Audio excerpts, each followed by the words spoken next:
Olá, ouvintes e leitores, sejam bem-vindos à nossa leitura bíblica comentada.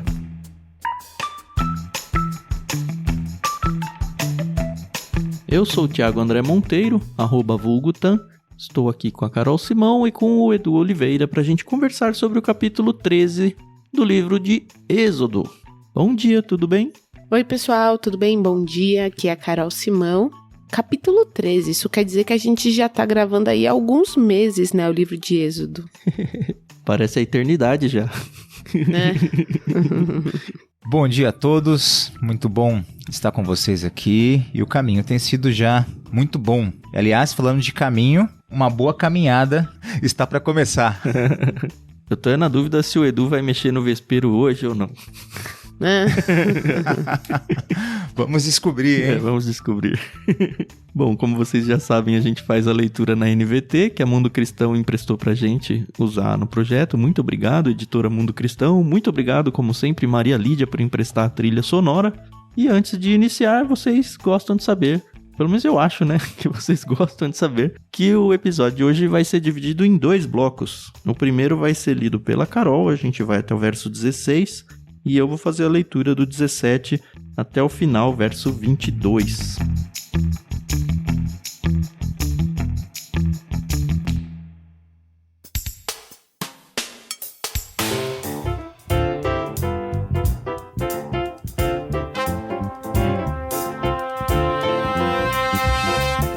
Então vamos lá, Carol. Capítulo 13 do livro de Êxodo, bloco 1. Bola está com você. Beleza, bora lá?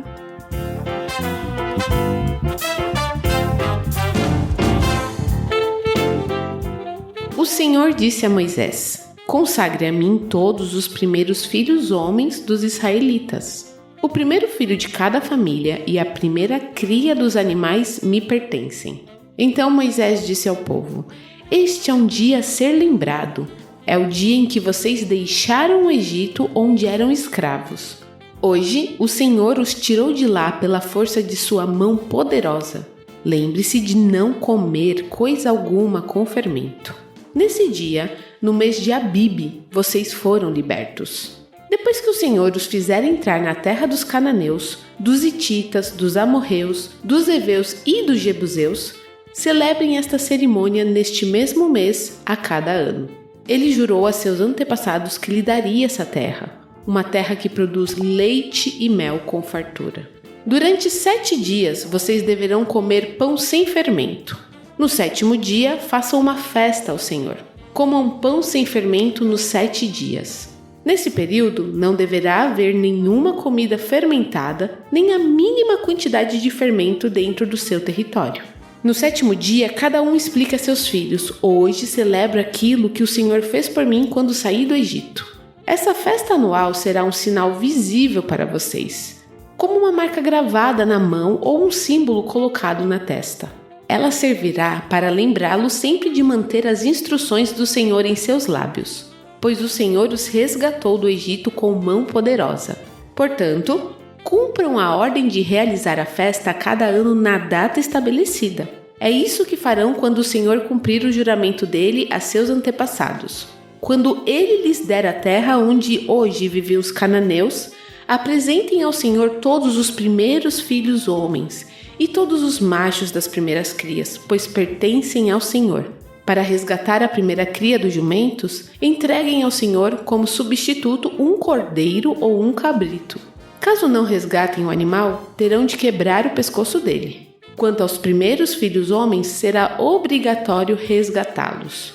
No futuro, seus filhos lhe perguntarão: o que significa tudo isso? E vocês responderão: com a força de sua mão poderosa, o Senhor nos tirou do Egito, onde éramos escravos. O faraó se recusou teimosamente a nos deixar sair. Por isso o Senhor matou todos os primeiros filhos homens da terra do Egito, e também os machos das primeiras crias dos animais. É por isso que hoje sacrificamos todos os machos das primeiras crias ao Senhor, mas sempre resgatamos os primeiros filhos homens. Essa cerimônia será como uma marca gravada na mão ou um símbolo colocado na testa. É uma lembrança de que a força da mão poderosa do Senhor nos tirou do Egito.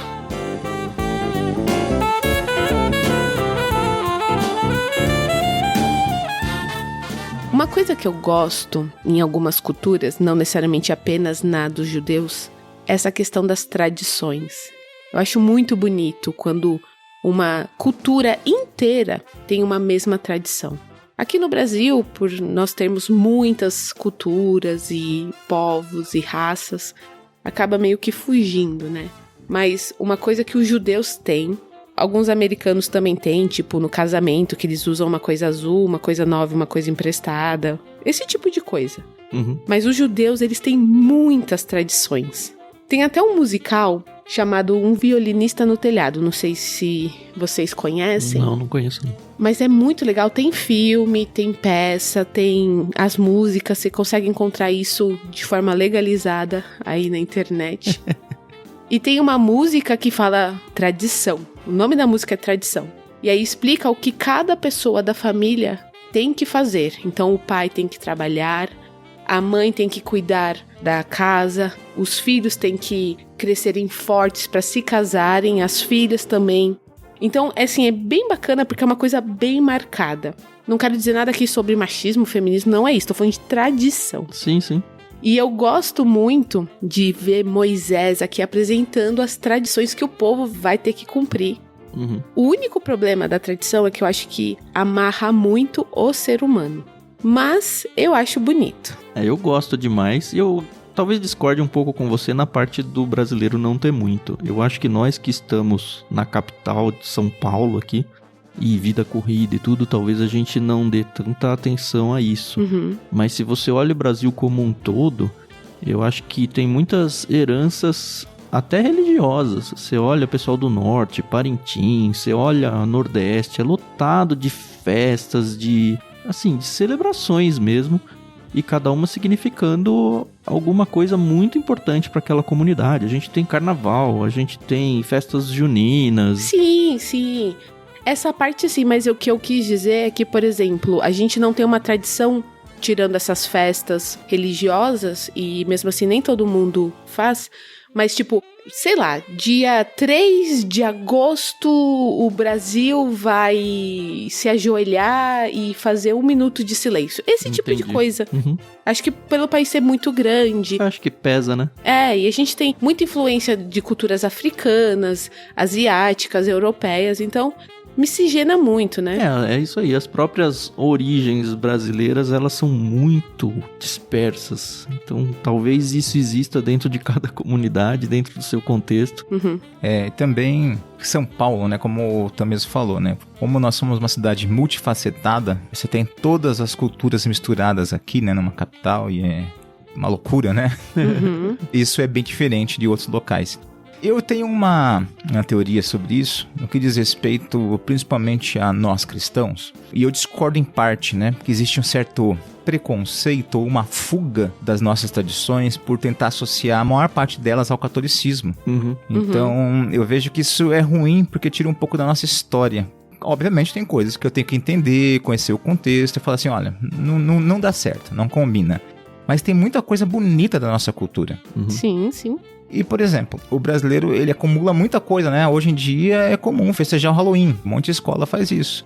Isso pesa pra mim, porque pra mim o Halloween tem um peso de ofuscar pra nós, cristãos, a reforma protestante. Sim. Que por um grande acaso caiu no mesmo dia.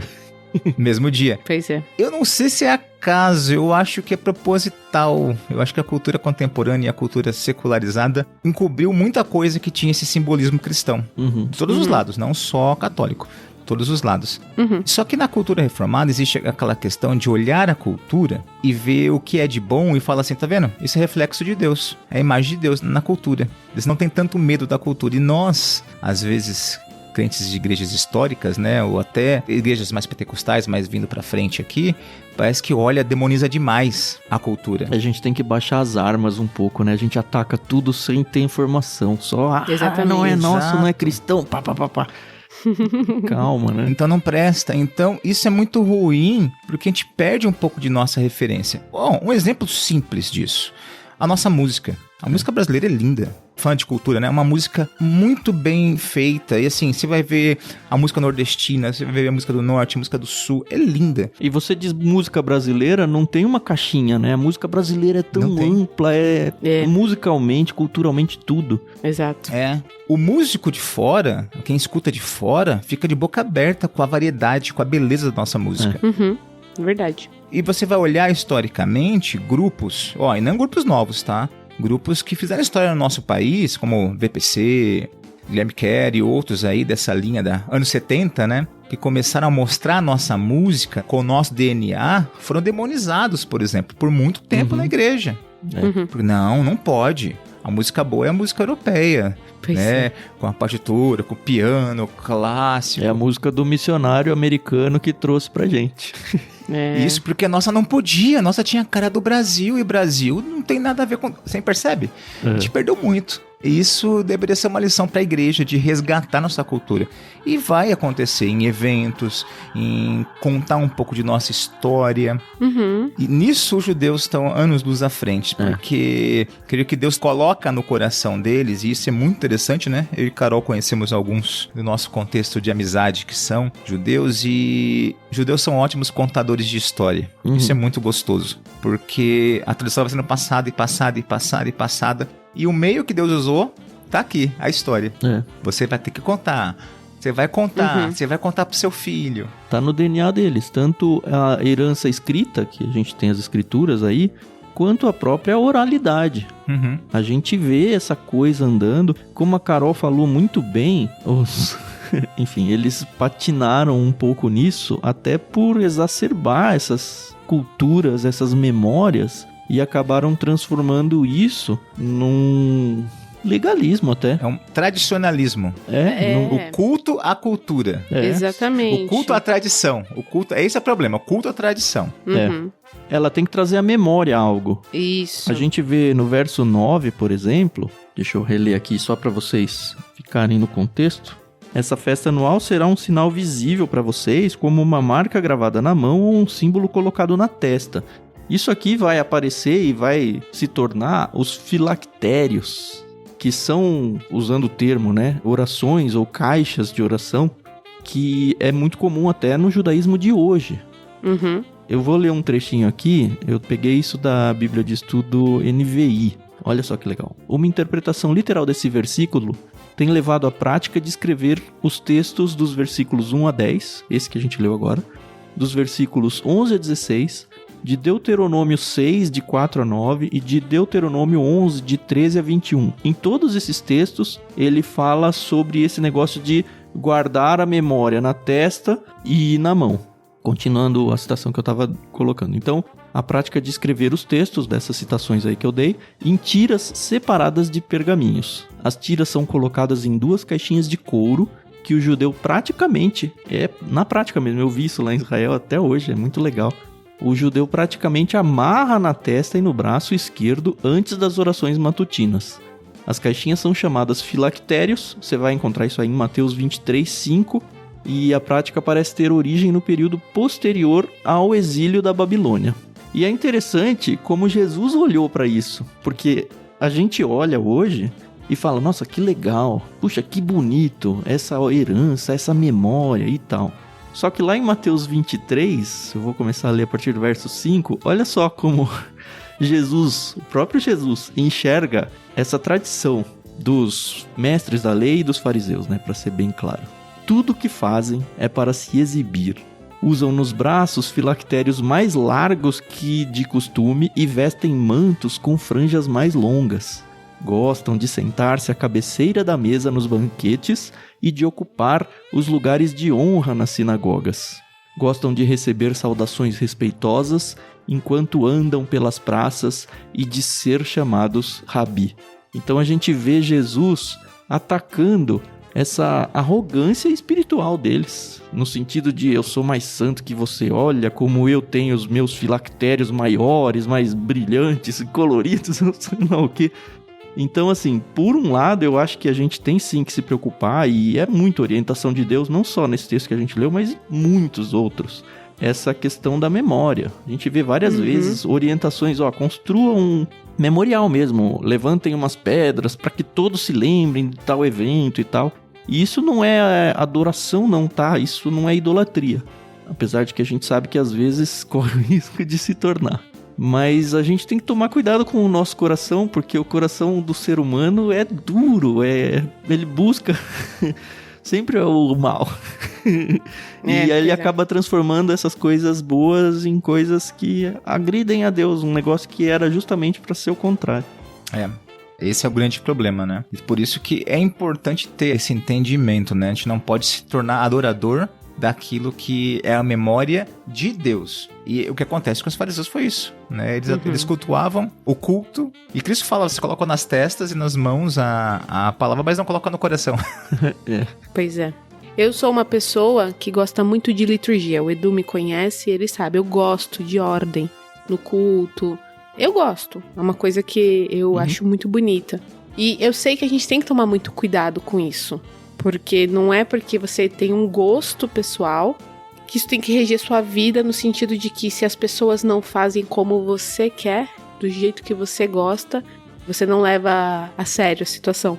Ao mesmo tempo que eu também acho estranho, não vou dizer errado, porque eu não tô no coração de ninguém, mas quando... que eu não queria... E todo programa fala isso, eu não queria usar tal palavra, mas a sensação que eu sinto quando eu tô em certos ambientes é de bagunça. E aí eu também acho que não é disso, né? Que Deus... não é isso que Deus quer. Deus quer ordem, né? Eu acho que a gente tem que achar um equilíbrio aí na nossa vida, pra gente não se tornar um fariseu, no sentido de, só o que eu faço, do jeito que eu faço, como eu faço, tá certo.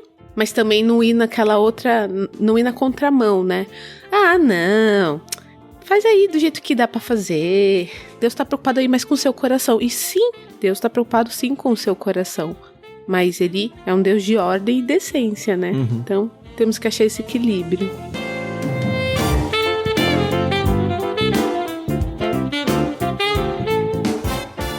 Voltando um pouco pro texto, ou pelo menos muito do que ele fala, que é essa morte, né, dos primogênitos dos animais, porque é muito importante, né, que a gente diga uma coisa clara nesse texto e na Bíblia como um todo, né? Os primeiros filhos homens, eles tinham, tá? Ele era obrigatório de ser resgatados. Eles não podiam ser sacrificados a Deus, porque o sacrifício infantil é condenado pela Bíblia toda. Sim. Então, assim, não tem dúvida de, eu não tenho animal, então eu tenho que matar o meu filho, sabe? Não é isso que está nesse texto, tá bom? A questão aqui é que toda vez que um primogênito, seja um animal ou seja um ser humano, era resgatado, ele dava para os adultos a oportunidade de explicar para os jovens, para as crianças, para todo mundo, ou para toda a comunidade como um todo. É uma oportunidade para recontar o que Deus tinha feito com eles na saída do Egito, no Êxodo. Então, num certo sentido, essa expiação, né, esse resgate que se fazia dos primogênitos, dos animais, era também um memorial. A gente já viu no capítulo passado que ele se torna até... Eu nem sei se o termo memorial é bom, porque, enfim, memória, imagina-se que é algo que já passou e eu tô me lembrando. Mas ele também aponta para o futuro deles, que era Cristo. A gente já falou bastante sobre isso. De que, viria um primogênito que ia fazer isso de uma vez por todas. Então, ao mesmo tempo que é um memorial, é também uma profecia para eles. Mas aqui a gente está mais focado na memória mesmo. Sim. E o que significava isso? Que todo primogênito pertence a Deus. Todo primogênito pertence a Deus e era santificado, separado para posse exclusiva do Senhor. Inclusive os seres humanos, que eram resgatados da sua morte, né? Mas era um símbolo de que, o que é o primeiro, o que é o melhor, é meu. Inclusive tem uma coisa muito clara, não está tão claro nesse texto, mas mais pra frente, nas ordens, nas orientações pro povo, a respeito da questão da igualdade social. Porque até nesse resgate, Deus não olhava para todo indivíduo da nação por igual. No sentido de os custos. Tinha o custo para aquele que tinha dinheiro para resgatar seu filho. Tinha o custo do pobre. Por exemplo, quando Jesus, no 8º dia, eles vão fazer o resgate dele, né, eles levam o valor do pobre, mostrando que Maria e José eram uma família pobre, né? Humilde, que era isso, os pombinhos, né? As rolinhas que são entregues ali. Então você vê até esse cuidado de Deus com aquele que tem condição, que pode apresentar o resgate com alta qualidade, né? Não que o outro não, e o outro que não tem condição, ele fala, não, você não tem, mas você também pode fazer memorial naquilo que é possível nos limites da sua condição. Sim. Você vê, olha a Bíblia falando disso, trazendo isso pro nosso entendimento. Sim. O importante é participar, né? É não ficar de fora, né?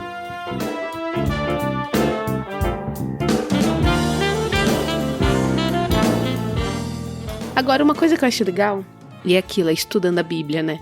Quando você é pequeno na escola bíblica, no culto infantil, quando você aprende a história do povo de Israel, você aprende o quê? Tiveram as 10 pragas, o povo sai e, na sequência da história, o faraó já vem atrás no Mar Vermelho, né? E aqui ainda teve um outro capítulo da história. Antes deles... Eles nem chegaram lá no Mar Vermelho, nem chegaram na praia. O faraó ainda não se arrependeu. Se bem que durante a leitura desse capítulo, Carol, eu senti meio que um recapitular das coisas, sabe? Não teve grandes novidades aqui. Tudo já foi meio que apresentado. O que dá pra gente até um fôlego pra discutir um pouco mais e, assim, ter algumas ideias no entorno do assunto sem necessariamente ficar só no texto, que é bom de vez em quando pra gente também, né? Sim. Mas acho que é meio que um interlúdio, você que é pianista e gosta dessa palavra, do que viria, porque é a chavinha virando aqui, agora eles estão entrando pro deserto, sabe? Eu tenho uma das minhas bíblias que inclusive ela aponta aquela informação, né? Não é texto bíblico, né? Canônico, mas ela aponta como interlúdio mesmo. Acho que a minha chat faz isso. Ela legal. mostra um interlúdio. A sensação que eu tive lendo foi essa mesmo. É uma explicação do que está acontecendo, né? Dada a seriedade disso. Tipo aquele resumo pré-prova, assim, que o professor faz antes de aplicar o que vem pra Exatamente. frente.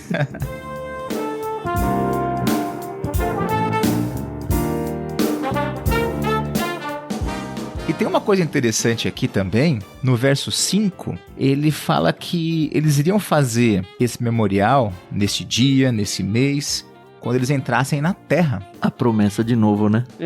Você percebe que é interessante? Então, olha só, pulguinha atrás da orelha. Ficaram 40 anos sem fazer, e aí? Então, eu fiquei pensando isso, viu?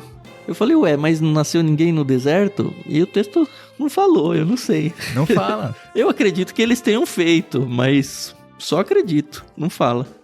Porque ele fala assim, ó, neste dia, tal, ele fala, depois que o Senhor os fizer entrar na terra, dos cananeus, dos hititas, dos amorreus, dos heveus, dos jebuseus, celebrem esta cerimônia neste mês a cada ano.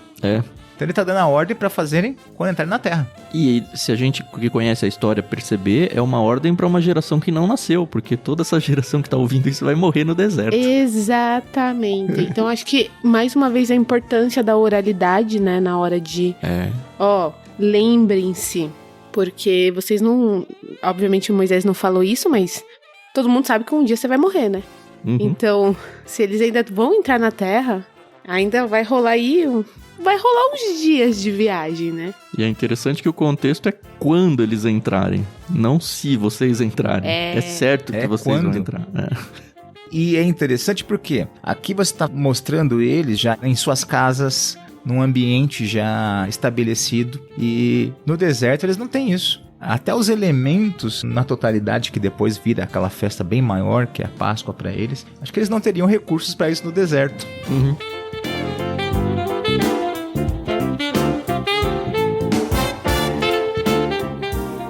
Tem um detalhe no verso 13 que eu vou ler de novo para vocês aqui. Para resgatar a primeira cria dos jumentos, entreguem ao Senhor como substituto um cordeiro ou um cabrito. Caso não resgatem, terão de quebrar o pescoço dele. E tinha vários animais, né? Eu fiquei pensando, por que tem um texto aqui colocando uma exceção, talvez? Não é uma exceção, porque enfim, tem que resgatar também. Mas por que aparece esse negócio dos jumentos? E eu vi 2 livros diferentes falando sobre isso. E os 2 dão motivos diferentes. Enfim, só informação, tá? Que eu quero trazer aqui pra vocês. O primeiro diz que a importância econômica dos animais de carga permitiu seu resgate mediante o sacrifício de um cordeiro. E aí eu fiquei pensando, faz sentido, porque enfim, estão andando pelo deserto. Então o animal de carga talvez seja um pouco importante aí E o segundo diz que não, olha, na verdade ele nem diz que não, ele não menciona esse fato. Ele justifica assim, a jumenta era um animal impuro, e ele leva a gente até Levítico 11, que enfim, a lei não foi dada ainda nesse momento para eles, mas vai se tornar para eles um animal impuro, e quando eles estiverem na Terra Prometida já vai ser impuro, e não podia, portanto, ser sacrificado a Deus. Eu achei meio estranha essa explicação, porque no texto que a gente leu, ele não menciona o fato de que só alguns animais iam ter que passar pelo resgate ou iam ter que ser sacrificados. Ele diz que todos. Mas enfim, tá aí a informação que eu só li e falei, tá bom. Pelo menos alguém falou algo sobre esse verso 13. Não sei se algum de vocês viu ou se incomoda com isso ou não. Faz sentido a questão do animal impuro, né? Era comum na cultura, né? Animal de carga, carregava para uma boa viagem. Então o jumento era comum. Mas tem uma coisa interessante aí, né? Um animal impuro, mas no ritual da entrada do rei, e mais uma vez, né, quando Jesus se apresenta como sua messianidade, né? Lembra o texto quando ele, na entrada triunfal, ele pega um jumentinho que nunca foi, nunca carregou peso, tal. E você fala assim, puxa, que humildade. E fala o texto, né, humilde com o jumentinho. Mas aquilo ali, Cristo estava se apresentando como rei. Era o ritual judaico do rei. Que legal. O rei, quando se apresentava, ele recebia um jumentinho, ele entrava pela porta do rei com o jumentinho. Então Cristo, uma semana antes da morte, ele se apresenta como rei de Israel. Claramente. Eu não tinha pensado nisso, que bacana. É verdade.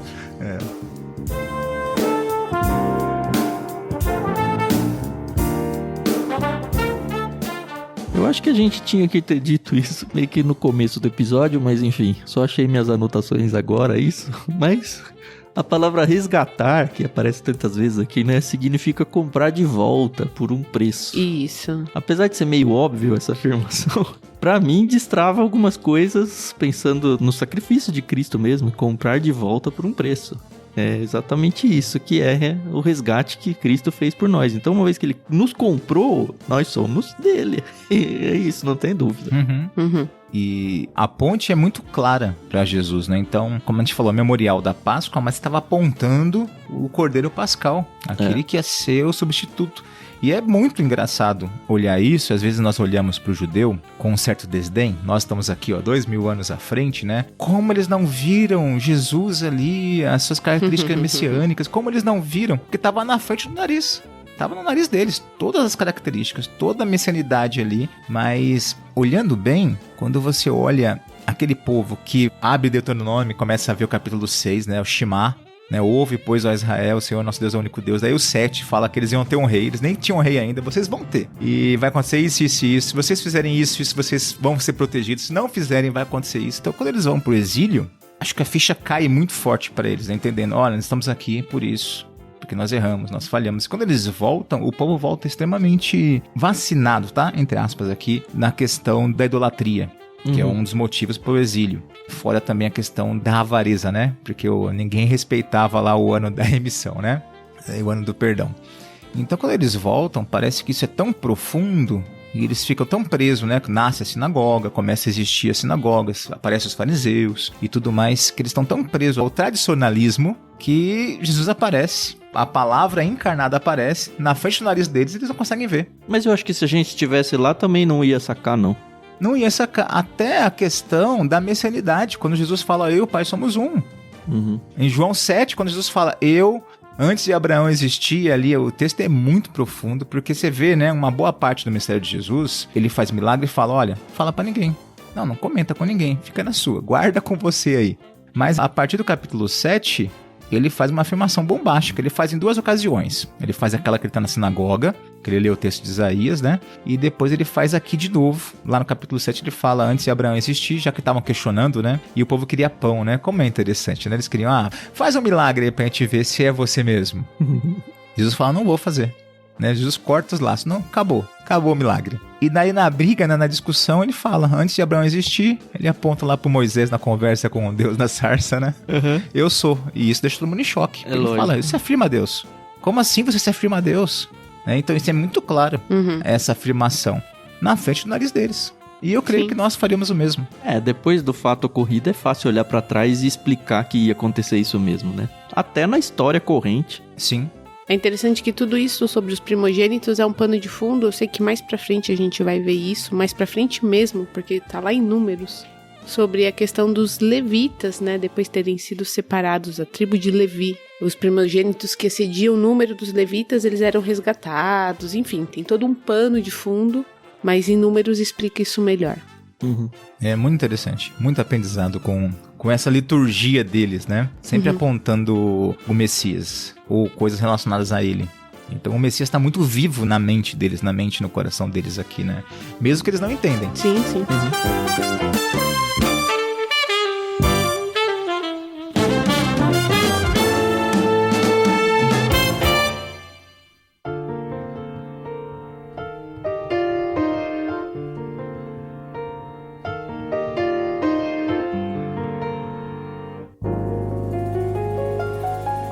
Acho que é hora, né, de irmos para o bloco 2. Eu vou fazer a leitura então a partir do verso 17 até o fim do capítulo 13.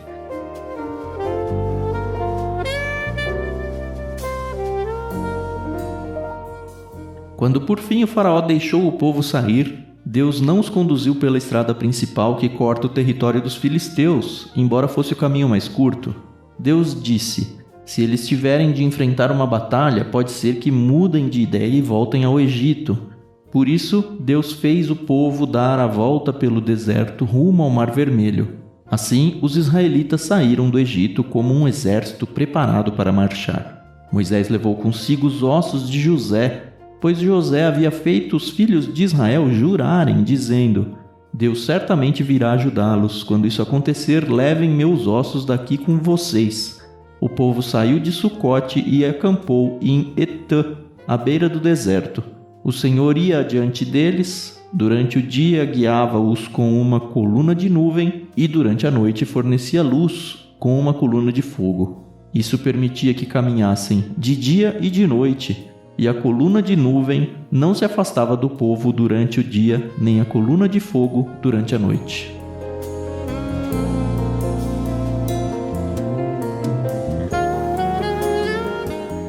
Cara, eu não tinha prestado atenção até hoje que eles andam dia e noite. Eles não param pra descansar, não.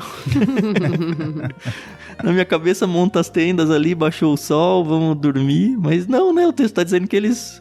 Óbvio que eles paravam pra descanso e tudo, mas caminhada, e é isso aí. E tem mais uma coisa que a gente também não percebe, mas aqui logo no início, no verso 17, fala que Deus não os conduziu pela estrada principal, né, que corta o território dos filisteus, embora fosse o caminho mais curto. E aí, conjecturas, tá? No estudo que eu fiz, o autor do estudo fala que muito possivelmente Deus fez com que o povo fosse pelo caminho mais longo, pra não se assustarem ali com uma possível guerra e, não, vamos voltar pro Egito, pelo amor de Deus, a gente nunca lutou, éramos escravos o tempo inteiro. Eles não são exército. Apesar de irem em formação militar, né, afinal de contas é um povo gigantesco, mas eles eram fortes, se você parar pra pensar, né. Eles não sabem disso ainda. Mas eles vão pelo caminho mais longo, e aí eu tendo a concordar com o autor desse estudo. Eu tenho informação de vários mesmo livros que eu peguei e praticamente todos falaram isso. Olha, esse trajeto, ele era pesadamente protegido por fortalezas egípcias, o que já atrapalha um pouco. Sim. Acho que um ponto que muito pouca gente falou, mas acho que é mais digno de nota até, é que Deus tinha planejado um encontro no Monte Sinai, então o caminho precisava passar pelo Sinai. Tá. Exatamente. Verdade.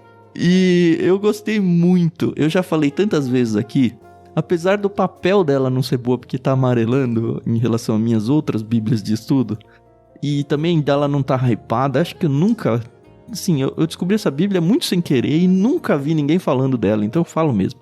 A bíblia de estudo Wiersbe, porque ela é muito aplicativa, eu já falei isso. Eu copiei todo o trecho dela aqui porque eu simplesmente amei o que ela falou sobre esse trecho, exatamente nisso que a Carol falou. Olha só o que o Wiersbe escreve ali. Deus planeja o caminho para seu povo. Nada surpreende Deus, pois em sua providência ele planeja o melhor rumo para o seu povo seguir. Talvez nem sempre entendamos o caminho que ele escolhe para nós. Mas ainda que não concordemos, o caminho é sempre certo. Podemos dizer com confiança: Guia-me pelas veredas da justiça por amor do seu nome, trazendo o Salmo 23, 3. E devemos orar com humildade. Mostra-me, Senhor, os teus caminhos. Ensina-me as tuas veredas. Guia-me com a tua verdade e ensina-me, pois tu és Deus, meu Salvador, e a minha esperança está em ti o tempo todo. Isso é Salmo 25, 4 e 5. Se você permitir que o Senhor dirija os seus passos, referência a Provérbios 3, 5 e 6, esteja preparado para ser levado de vez em quando a caminhos que podem parecer desnecessariamente longos e sinuosos. Lembre-se de que Deus sabe o que está fazendo.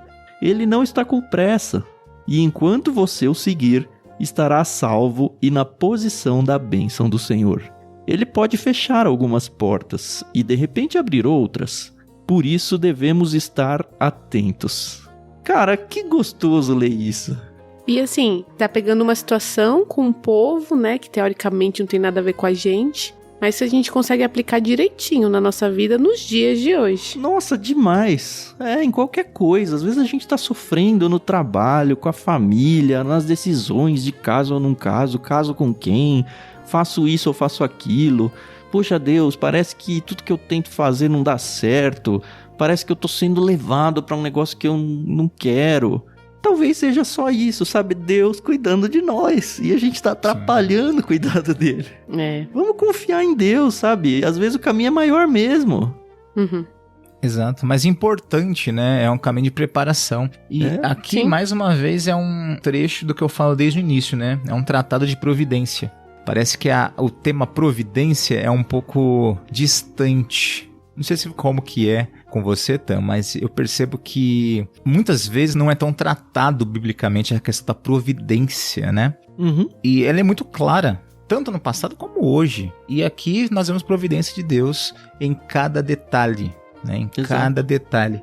Daqui a pouco a gente vai chegar na questão da coluna de nuvem, né? Ainda de fogo. E tem coisas bem interessantes.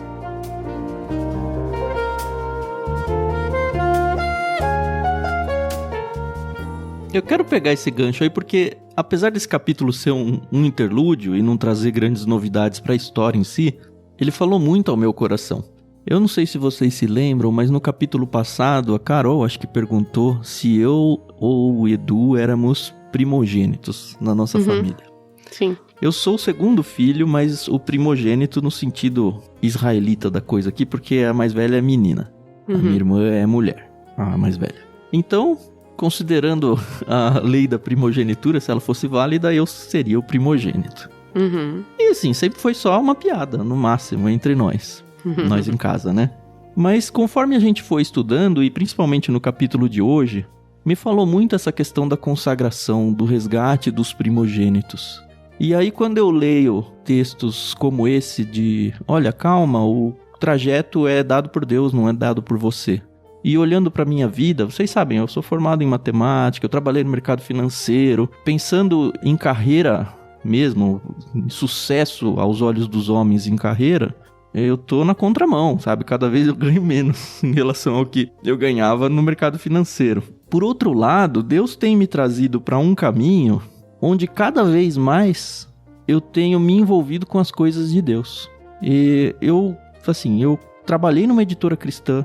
Foi a migração do mercado financeiro para um conceito de trabalho, ainda o trabalho secular, porque enfim era uma editora, mas já com um mote mais cristão.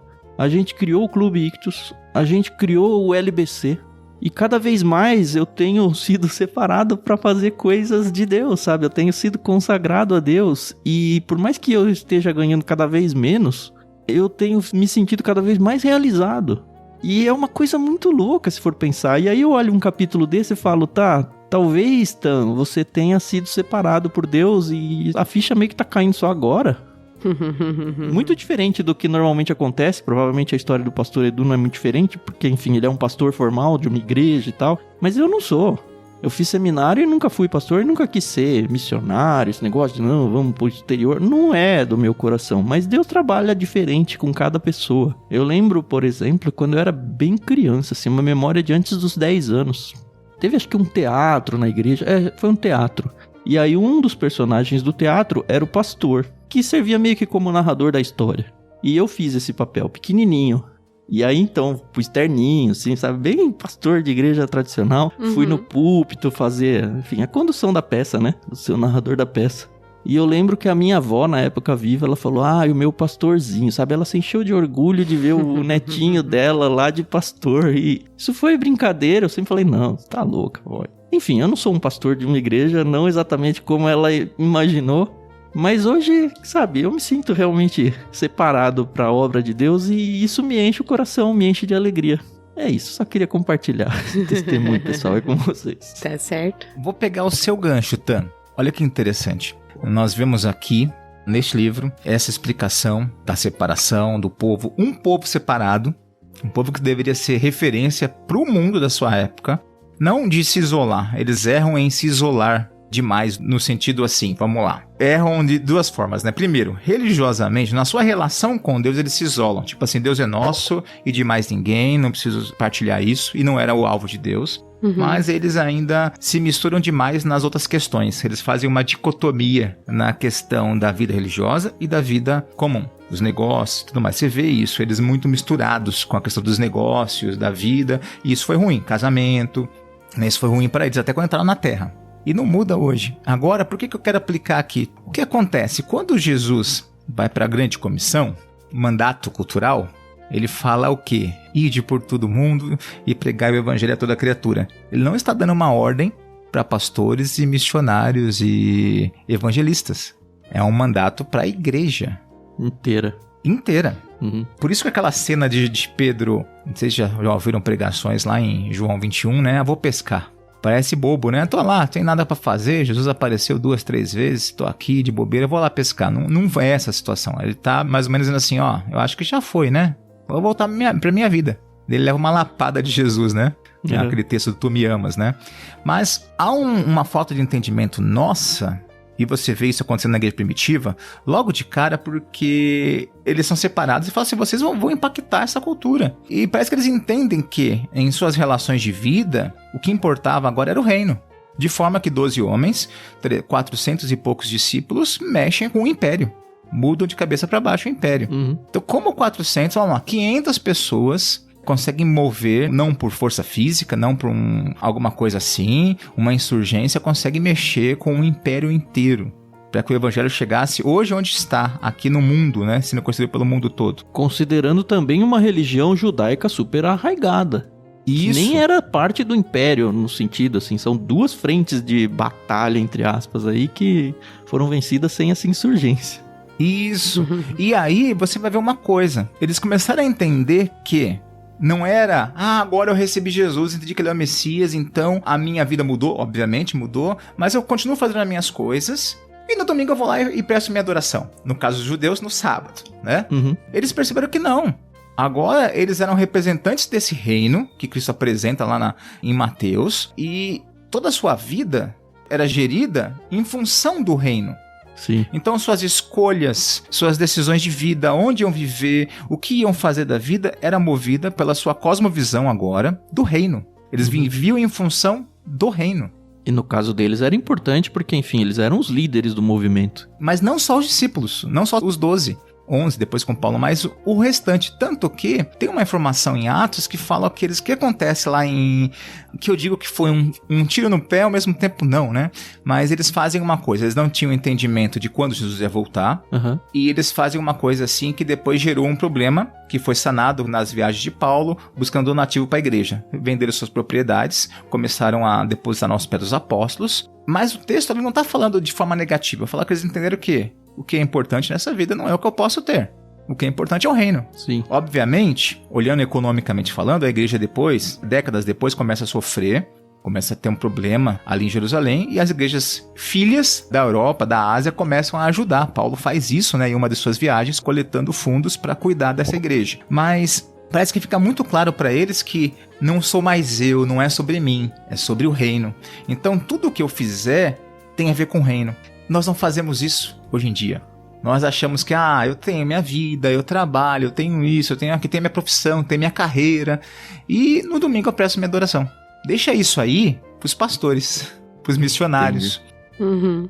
E talvez, ou claramente falando, eu entendo que a igreja não consegue impactar em nossos dias, a gente fala muito, eu espero um avivamento, né? Rogamos por um avivamento. E avivamento não é a gente que produz, né? É a ação de Deus. Mas será que não está faltando em nosso entendimento que o reino é muito maior que a gente? E nós deveríamos viver em função do reino? Você tá defendendo a tese, eu sei que não tá, mas é bom deixar bem claro, tá? Que as pessoas tenham que se demitir dos seus empregos e viver do evangelho, é isso, não?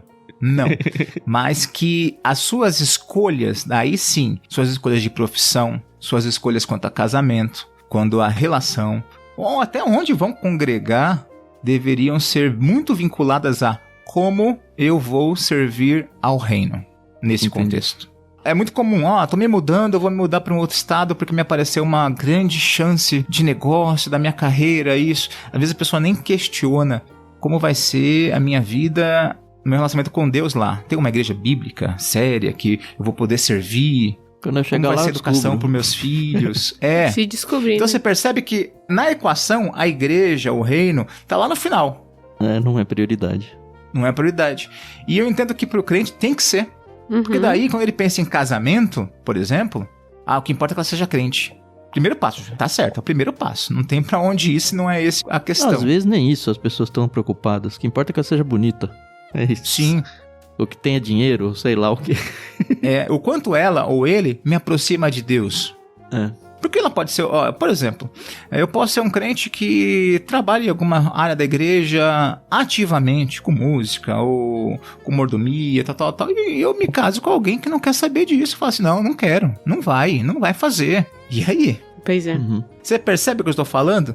Eu creio que a igreja perde e tem perdido sua relevância no mundo, tem deixado de ser sal da terra e luz do mundo, por não entender que o reino está em primeiro lugar. E que não é papel do pastor, do missionário, do evangelista ser a testemunha. É nosso, é de todos. É viver numa sociedade a qual a gente possa transformá-la por meio do poder do evangelho. E isso não acontece. Tanto que somos, fala-se, já somos 25%, alguns dizem 30% do brasileiro que é cristão. Discordo plenamente, não é. Se fosse isso, olha só, 25%, 1 a cada 4 pessoas que você conhece cristã, nós teríamos, eu tenho certeza, cristã de verdade, entendendo a sua relevância no reino, que nosso país seria outro. O impacto do evangelho no nosso país seria outro, sem dúvida alguma. Mas cada um pode fazer sua parte, né, Edu? E acho que tem que fazer. Que seja um alerta aqui pra você rever essas coisas na vida e, quem sabe, mudar a partir de hoje, por que não? Exatamente. E Deus não tem pressa, como o Wiersbe falou, pode ser que os frutos disso você só vai ver daqui a alguns anos, não tem problema. Ou você mesmo nem veja, né? Nem vê, Isso não é apressar Deus, exatamente, essa é a questão. É entender que o reino, como Cristo fala, já veio. Então eu já vivo as qualidades do reino, as características do reino hoje. Não espero, quando o Cristo voltar, ou quando salva o arrebatamento, ou quando eu fechar os olhos pra história, e morrer e acordar na eternidade, aí começa. Não começa não. Nós somos embaixadores do reino de Deus. E como embaixadores a gente tem que se preocupar com as questões do reino, não com as questões daqui. Exato.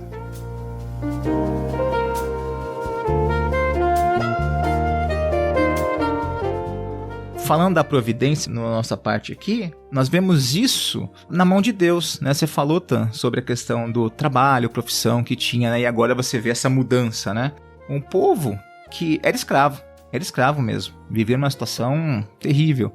E Deus os tira, coloca no caminho do deserto, numa situação que era um escravo, mas lá tinha comida, lá tinha cebolas, eu vou usar o exemplo aqui, tinha os alhos, os melões, os pepinos, Eles vão reclamar lá na frente, mas esse Deus coloca eles no deserto, mas é aquele Deus que provê para eles durante o dia. O deserto é muito quente, lembra disso?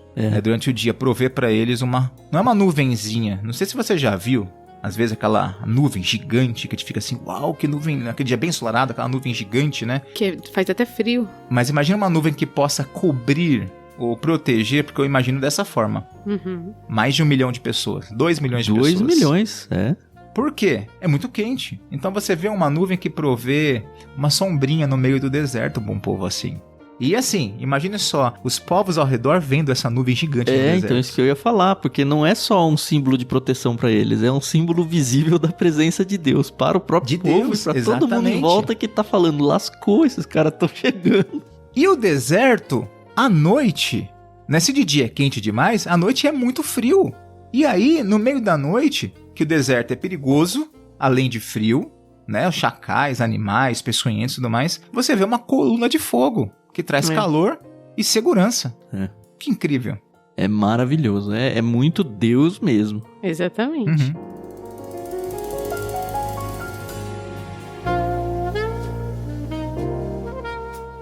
E a parte do José, hein? Não foi legal de ver?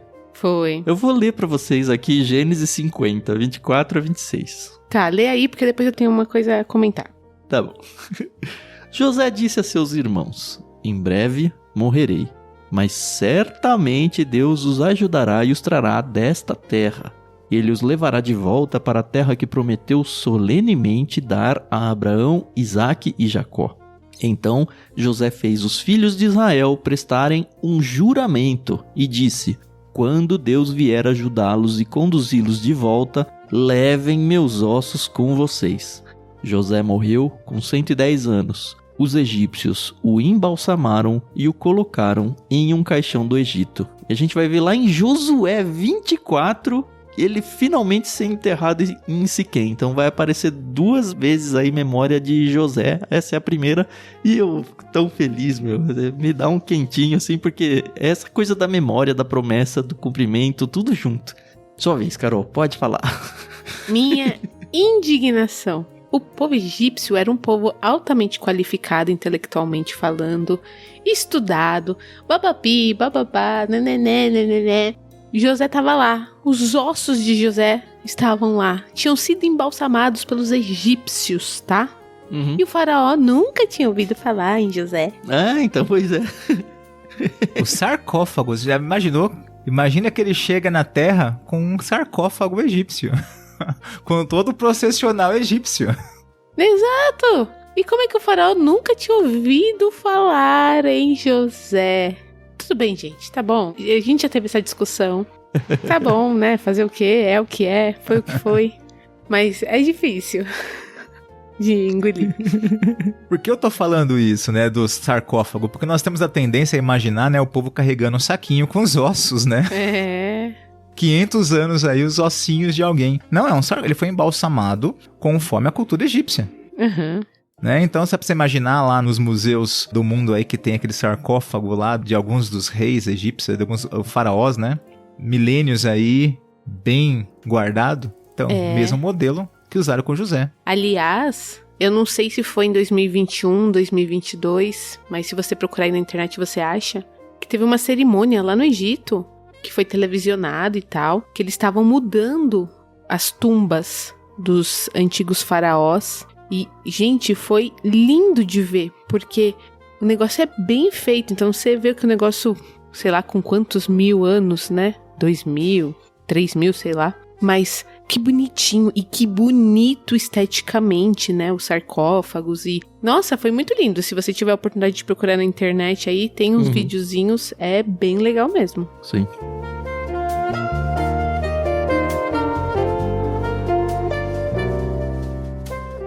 Olha, Edu, eu gostaria de guardar o Mar de Juncos para mais adiante. Eu não sei se você tá ansioso por isso. Eu sei que ele aparece no verso 18 aqui, como rumo ao Mar Vermelho. Se a gente for nos termos em hebraico, significa Mar de Juncos ou Mar de Papiro. Curiosamente, o Mar Vermelho ele vai aparecer na Septuaginta só, se não me engano, que é a versão grega do Antigo Testamento.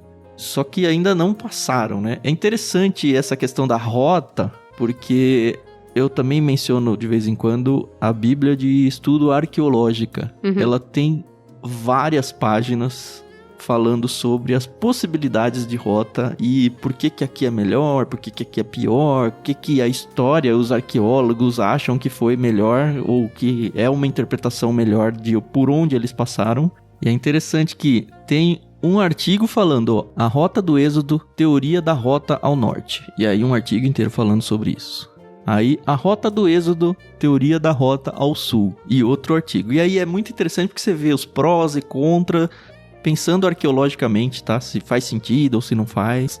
E aí depois tem a Rota do Êxodo, Teoria da Rota Árabe. E aí mais um quarto artigo ainda, falando sobre localização do Mar Vermelho.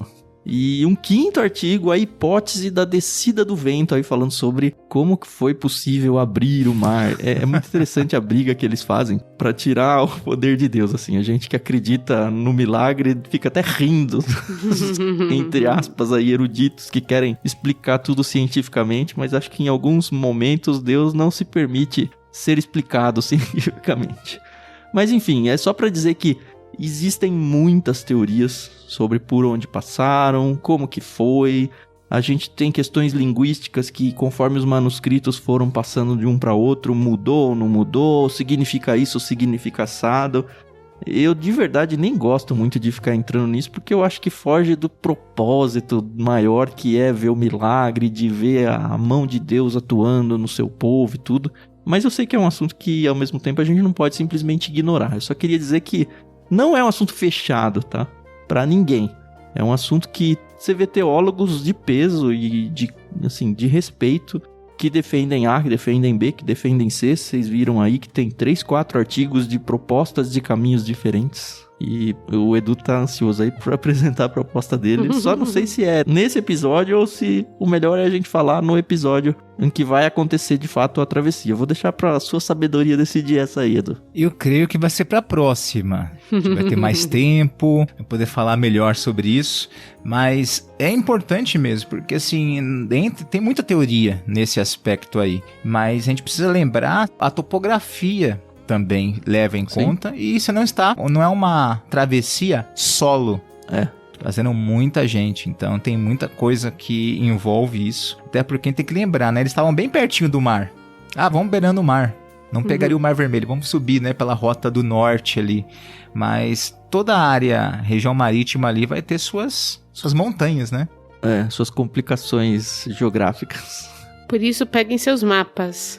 É isso que eu ia falar. Antes de ouvir o episódio que vem, seria bem legal você, se tem um atlas em casa, um atlas bíblico, ou aquelas bíblias antigas que tem mapas no final, ou quem sabe, né, um negócio que tá na mão de todo mundo aí, chamado internet. Pois é. Dá uma olhada em mapas pra você se contextualizar melhor no que você vai ouvir. Isso. Você vê o mapa lá que tem um dedinho assim, ó, 2 dedinhos assim... É esse mar aí que a gente vai conversar. Será que ele passou no dedinho ou ele entrou lá mais pra baixo? Vai ser interessante.